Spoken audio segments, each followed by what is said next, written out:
ఓం నమో వెంకటేశాయ. అందరికీ నమస్కారం. ఈరోజు వీడియో శ్రీ దక్షయజ్ఞ చరిత స్తోత్రం. ఓం నమ శివాయ.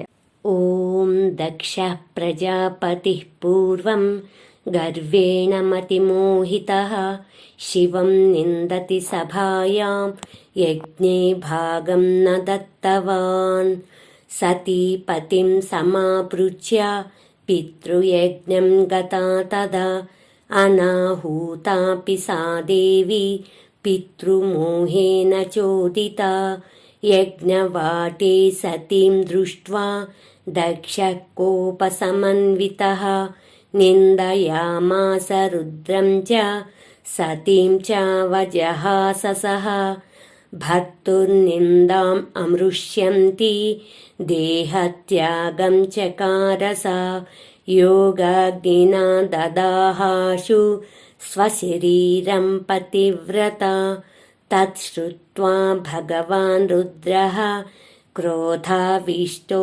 భయంకరః జటాం చిత్వా సృజత్ వీరం వీరభద్రం మహాబలం వీరభద్రో మహాకాయో యజ్ఞశాలాం బభంజః దక్షస్య శిరవుచ్ఛిద్య అగ్నౌ జుహావరోషతః హాహాకారే సముత్పన్నే దేవా బ్రహ్మ పురోగమాః కైలాసం జగ్మురాతాస్తే శివం శరణమాగతాః ఆశుతోషః కృపాసింధుః క్షమాం కృత్వా మహేశ్వరः ఛాగశీర్షేణ దక్షం తం జీవయామాస సత్వరం జీవితో దక్షరాజస్తు పశ్చాత్తాపసమన్వితః స్తుత్వా శివం చ దేవేశం అహంకారం తత్యాజః పునః ప్రవర్తితే యజ్ఞే విధివత్ భక్తిపూర్వకం హవిర్భాగం శివాయాపి దదౌ దక్షో ముదాన్వితః తదా గరుడమారూఢః శంఖచక్రగదాధరः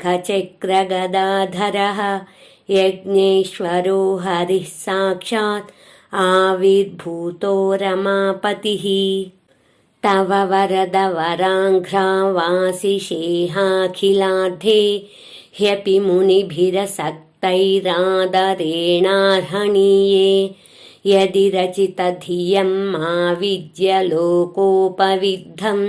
జపతి న గణయే తత్వత్పరానుగ్రహేణ దక్షయజ్ఞకథామిమాం శివ విష్ణు ప్రసాదనీం యః పఠేత్ శృణుయాద్వాపి తస్యాహం కృతిర్నశ్యతి సర్వపాప వినిర్ముక్తో విష్ణులోకం సగచ్చతి. ఇతి శ్రీమద్భాగవత మహాపురాణే పారమహంస్యాం సంహితాయాం చతుర్థస్కంధే దక్షయజ్ఞ విధ్వంసనఘట్టే శ్రీదక్షయజ్ఞ చరిత స్తోత్రం సంపూర్ణం. భావం: పూర్వం దక్ష ప్రజాపతి అహంకారంతో కళ్ళు మూసుకుపోయి నిండు సభలో పరమశివుణ్ణి దూషించాడు మరియు యజ్ఞంలో ఆయనకు హవిస్సు ఇవ్వలేదు. అప్పుడు సతీదేవి తన తండ్రిపై ఉన్న ప్రేమ కొద్దీ పిలవకపోయినా సరే శివుని వద్ద అనుమతి తీసుకుని తన తండ్రి చేస్తున్న ఆ యజ్ఞానికి వెళ్ళింది. యజ్ఞశాలలో సతీదేవిని చూసిన దక్షుడు కోపంతో ఊగిపోతూ ఆమెను అవహేళన చేసి ఆమె ముందే శివుడిని తీవ్రంగా అవమానించాడు. తన భర్తకు జరిగిన అవమానాన్ని భరించలేని ఆ పతివ్రత శిరోమణి సతీదేవి అక్కడికక్కడే యోగాగ్నిని సృష్టించుకుని తన శరీరాన్ని దహించుకుంది. ఈ వార్త విన్న వెంటనే భగవాన్ రుద్రుడు భయంకరమైన క్రోధంతో తన జటాజూటాన్ని పీకి నేలకేసి కొట్టగా మహాబలవంతుడైన వీరభద్రుడు జన్మించాడు. మహాకాయుడైన ఆ వీరభద్రుడు యజ్ఞశాలను సర్వనాశనం చేసి దక్షుని తల నరికి తీవ్రమైన కోపంతో ఆ యజ్ఞగుండంలోనే పడేశాడు. అంతటా హాహాకారాలు చెలరేగగా బ్రహ్మాది దేవతలందరూ భయాందోళనతో కైలాసానికి పరిగెత్తి పరమశివుడిని శరణు వేడారు. దయకు సముద్రుడైన ఆ మహేశ్వరుడు వారిని క్షమించి వెంటనే దక్షుడి ముండానికి ఒక మేక తలను అతికించి ప్రాణదానం చేశాడు.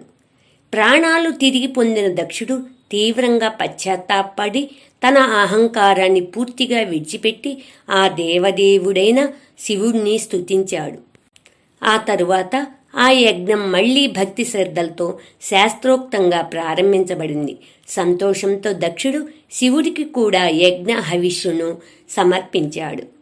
యజ్ఞం పూర్తవుతున్న సమయంలో శంఖ చక్ర గదలను ధరించి గరుడ వాహనమెక్కిన యజ్ఞపురుషుడు రమాపతి అయిన శ్రీహరి సాక్షాత్కరించాడు. ఓ వరదాత, సకల పురుషార్థాలను ప్రసాదించేవి, మునులచే పూజింపబడేవి అయిన నీ పాద పద్మాలయందే నా మనసు లగ్నమై ఉంది. కాబట్టి నా బాహ్య రూపం చూసి అజ్ఞానులు నన్ను అమంగళకరుడు అని దూషించినా సరే నేను వారి మాటలను లెక్క చేయను. నీ అనంతమైన అనుగ్రహం వల్లే నాకీ స్థిరత్వం లభించింది. శివకేశవులిద్దరికీ అత్యంత ప్రీతిపాత్రమైన ఈ దక్షయజ్ఞ కథను ఎవరైతే చదువుతారో లేదా వింటారో వారిలోని అహంకారం, గర్వం నశించిపోతాయి. వారు సమస్త పాపాల నుండి విముక్తులై చివరకు శ్రీ మహావిష్ణువు లోకాన్ని చేరుకుంటారు. ఇది శ్రీ దక్షయజ్ఞ చరిత స్తోత్రం సంపూర్ణం.